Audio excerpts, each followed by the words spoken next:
As everybody knows, dairy industry has struggled over probably the last 20 years. There hasn't been a lot of money to be made milking cows.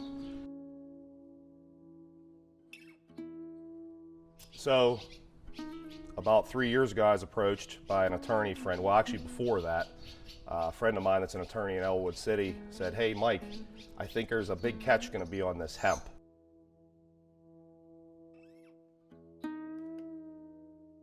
So I says, "Yeah, I'd be interested, Phil, if we could make it legal to be able to do it." I mean, obviously I'm a police officer full time, so it has to be legal or I can't do it. Way back when, I was farming a piece of land, and one of the landowner's sons comes out to me and he says, "Hey, would you grow hemp up here?" And I'm like, well, you know, if it makes money and it's legal, I would grow hemp. You know, fiber's more my style, I guess. You know, you plant it like you would plant a regular small grain crop, and we can plant a cover crop afterwards, which is huge for, you know, conservation-wise and building up the soil for the next spring crop. We're just hoping that we can develop a market for that and get that to carry on.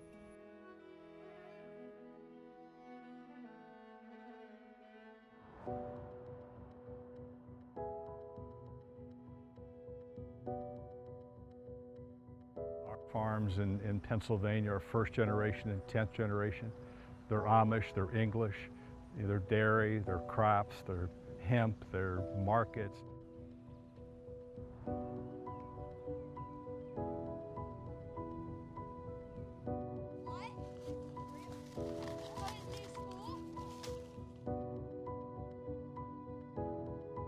It is an amazing, diverse group of people and industry and sectors. And I think part of the appeal, quite frankly, it's not monoculture agriculture. And I think that's really a defining feature of Pennsylvania ag.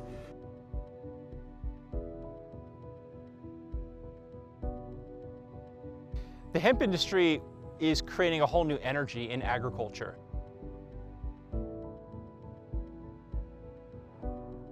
There's a lot of entrepreneurial spirit that is flowing into the industry from really, really awesome people. And a lot of those leaders happen to reside here in Pennsylvania.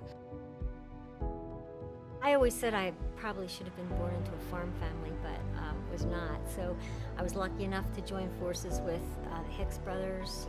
Jamie's fourth generation farmer, farms over 5,000 acres. I like experimenting with different things, but I think that on any farm it's good to have a certain amount of devoted acres to try different things.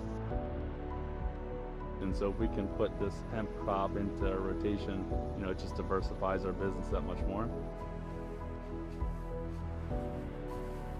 So when you identify, you know, maybe the horticulture industry or an industry that's willing to pay a little more to save the earth, you can begin to talk to those customers about products and services that they would find beneficial. We do have a huge equestrian footprint here, and looking at how hemp may be able to support that industry, whether it's fiber bedding, which is quite exciting. I think today it's expensive, and we're doing studies in terms of how much longer that product will outlast, say, another type of bedding.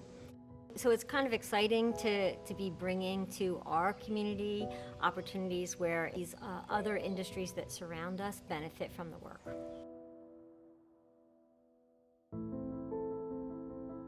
You know, hemp was part of Pennsylvania's landscape for generations, right? You look back into the 1700s and you read Pennsylvania history, and hemp was here. If you think about it, every ship that sailed the seas took between 60 and 100 tons of hemp fiber for all the big thick anchor cables, all the rope rigging, the canvas sails. All that was made out of hemp, and all that hemp had to be replaced every couple of years. So that ensured an enormous and insatiable demand for hemp from the interior of Pennsylvania.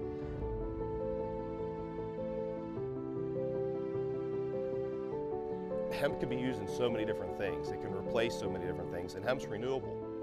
I can grow hemp 8 tons of the acre in one season, where it takes a tree 20 years to get to that point.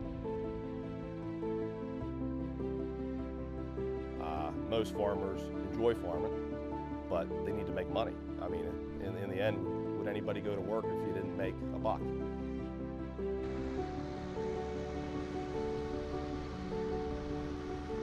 If you can find this farming opportunity that allows us to influence sort of Pennsylvania farming with new crops that then have an excitement in the marketplace to take on new products, then you've got a win-win. That's what we're trying to shoot for.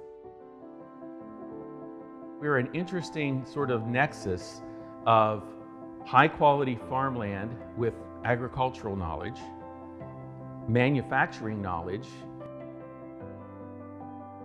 and we are very close to very large markets on the East Coast of the United States. So you have a very short supply chain between raw material, processing, manufacturing of goods, and sales. And that short supply chain has really attracted a lot of companies internationally to think about the United States as a market and Pennsylvania as a location to serve that market.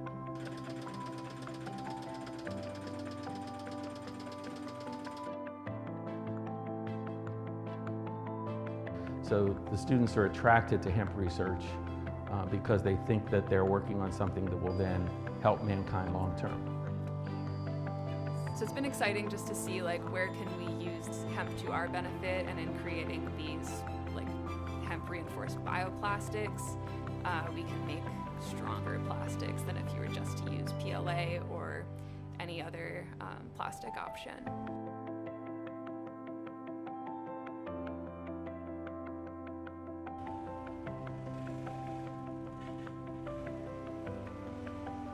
People are wanting hemp products, the hemp oil, the hemp flour, the hemp meal.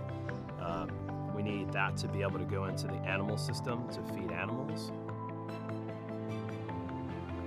I think if scale can be met and that product can be made competitively, I think it's got a tremendous potential.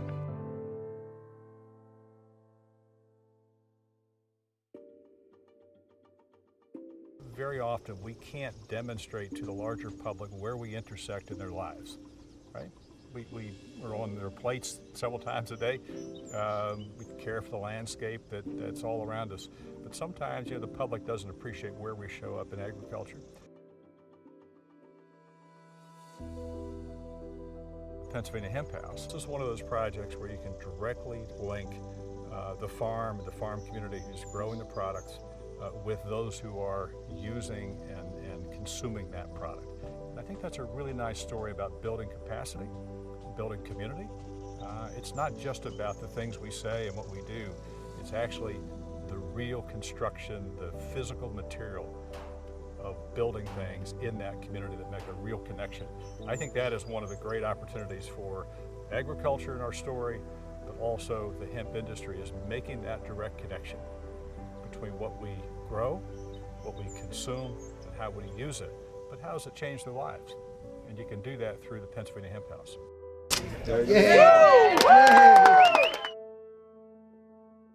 Project PA Hemp Home is a showcase for hemp building materials. In this case, hempcrete and hemp wood engineered flooring.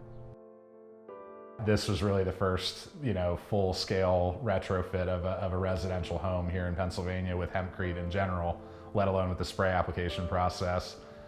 Beyond that, also a first for state funding to be used for a hempcrete project that has the potential to demonstrate all the wonderful things that we know about hempcrete, but have yet to prove here in this country. A project like Project PA Hemp Home is a forward-thinking, risk-taking project which shows the market that it's okay to take the risk. And with people's interest in human health and their concern about climate change, it's a great time for new innovation. This is a start of what hemp in housing can be.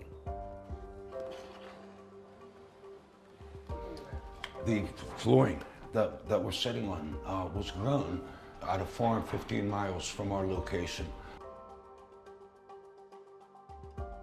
Originally, when we first started out, it was making accessible, affordable housing. Now it's healthy, accessible, affordable housing.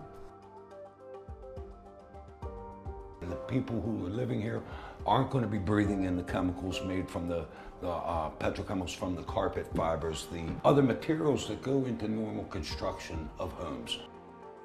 We have found ourselves on our path to creating an industrial hemp production hub, working in two directions. One, starting in the field and making sure that farmers in this region know how to grow hemp. And then in the other direction, we found ourselves having to be proponents and do outreach and educate and work with companies to integrate hemp into their products. What Don is doing in terms of looking at the entire supply chain, from growing with farmers to processing to then end uses, is really important because they're looking at the full scope. We've got everything. We have every component for success that we need. To see this house be part of the revitalization, but also bring in the efforts of our agricultural neighbors with whom we're really connected, is really powerful. We've got a lot of people who are very interested and committed to making sure that Pennsylvania realizes the full value and the full potential of hemp in the United States, of course, but right here in our hometowns of Pennsylvania.